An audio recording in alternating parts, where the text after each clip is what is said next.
Okay, so let's talk about concealed carry. The three biggest things you're going to have to figure out are what gun you're going to carry, how you're going to carry it and where, and what holster you're going to need.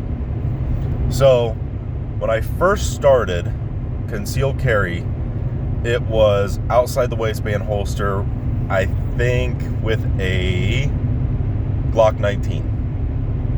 Then it went to, and that was like Bravo Concealment early holster, outside the waistband holster, and just covered it up with a t-shirt, which was kind of okay, but it prints a lot, yada, yada, yada, especially when you bend over and stuff.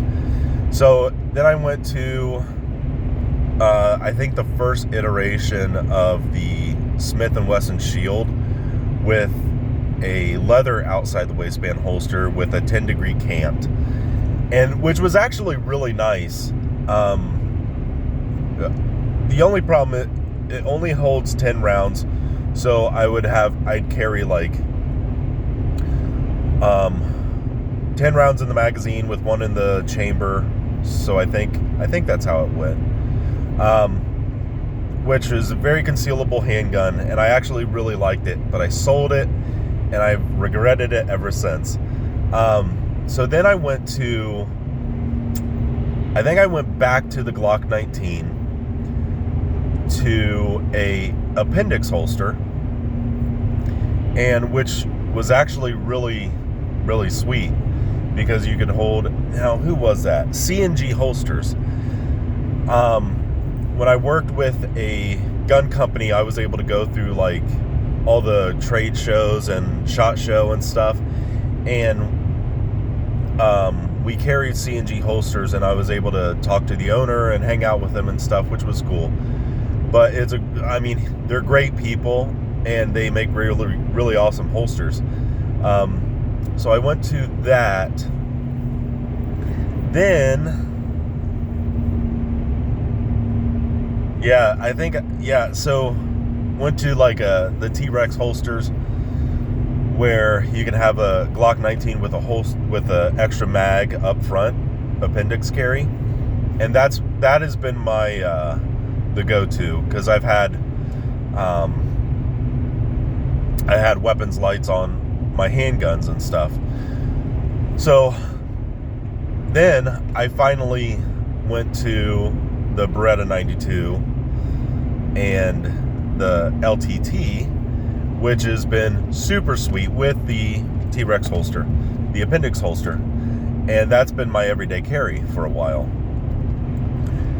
Now, the reason I tell you this is you're going to, or you should at least find the best way to conceal your handgun, because I have a plastic tote full of holsters. I don't know how many holsters I have. I have 3 or 4 holsters for one gun, different positions and stuff. And I have finally settled on appendix carry, and going between like the 48 and 19 and the 92. I usually go back to the 48 during the summer, because wearing a t-shirt or something, it won't print as much as like the 92 and stuff. But anyway, what gun you're going to use, making sure you have the right holster for the gun, where you're going to carry it on your body, and what holster, what gun, what position. Now, if you have a big beer belly, sorry, appendix carry might not work as well. It's going to be very uncomfortable. The other thing is, it's a whole lifestyle change when you start concealed carry. You need to get, or you should get, slightly bigger pants, maybe a size or 2 up, depending on how big the gun is, how big the holster is, and stuff like that. On top of that, you might, skinny jeans. I know the Lucas T-Rex Arms guy. All those dudes have skinny jeans and stuff, which works well for them. The majority of people aren't built like that, you know. So maybe you should or do have to get slightly bigger pants, slightly bigger shirts, so they're not as tight. Now belts are a whole nother thing. I know Magpul makes those like leather hybrid belts that are like $80 or something. Eventually I will probably go to that because I don't want to wear like some tactical belt constantly. Right now I have a pretty thick leather belt which worked well for about a year, but it's starting to kind of basically wear down and break down and kind of roll where the clips are. So that's kind of a belt. The belt is an additional thing, which you can look up videos. They have all kinds of stuff out there now. But on top of that, now carrying, you know, the sub guns or the like the 365s and the shields and the 48s and stuff isn't that big of a deal. But bigger guns like the 17s and stuff like that, whenever I was carrying something like that, I was always adjusting my pants, always pulling them up, you know.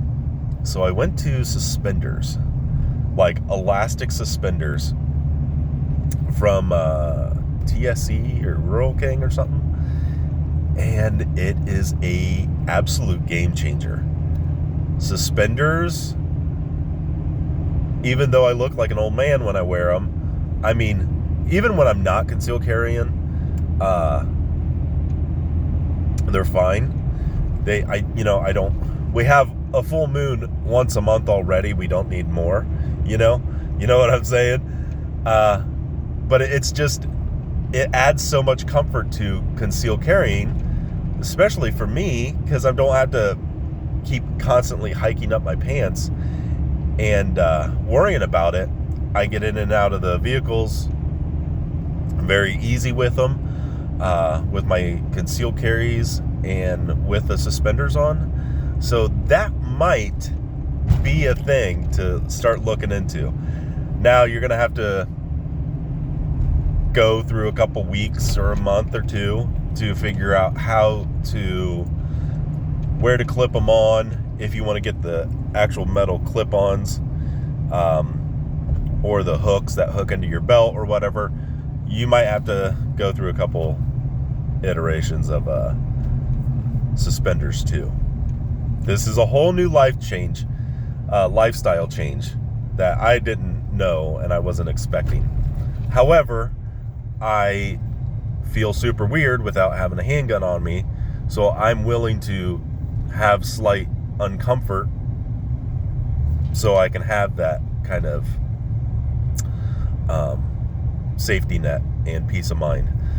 So just to let you know, that's the main hurdles you'll have to get through and figure out. So sorry for the rambling, but remember, Christ is King. Don't you forget it. See ya.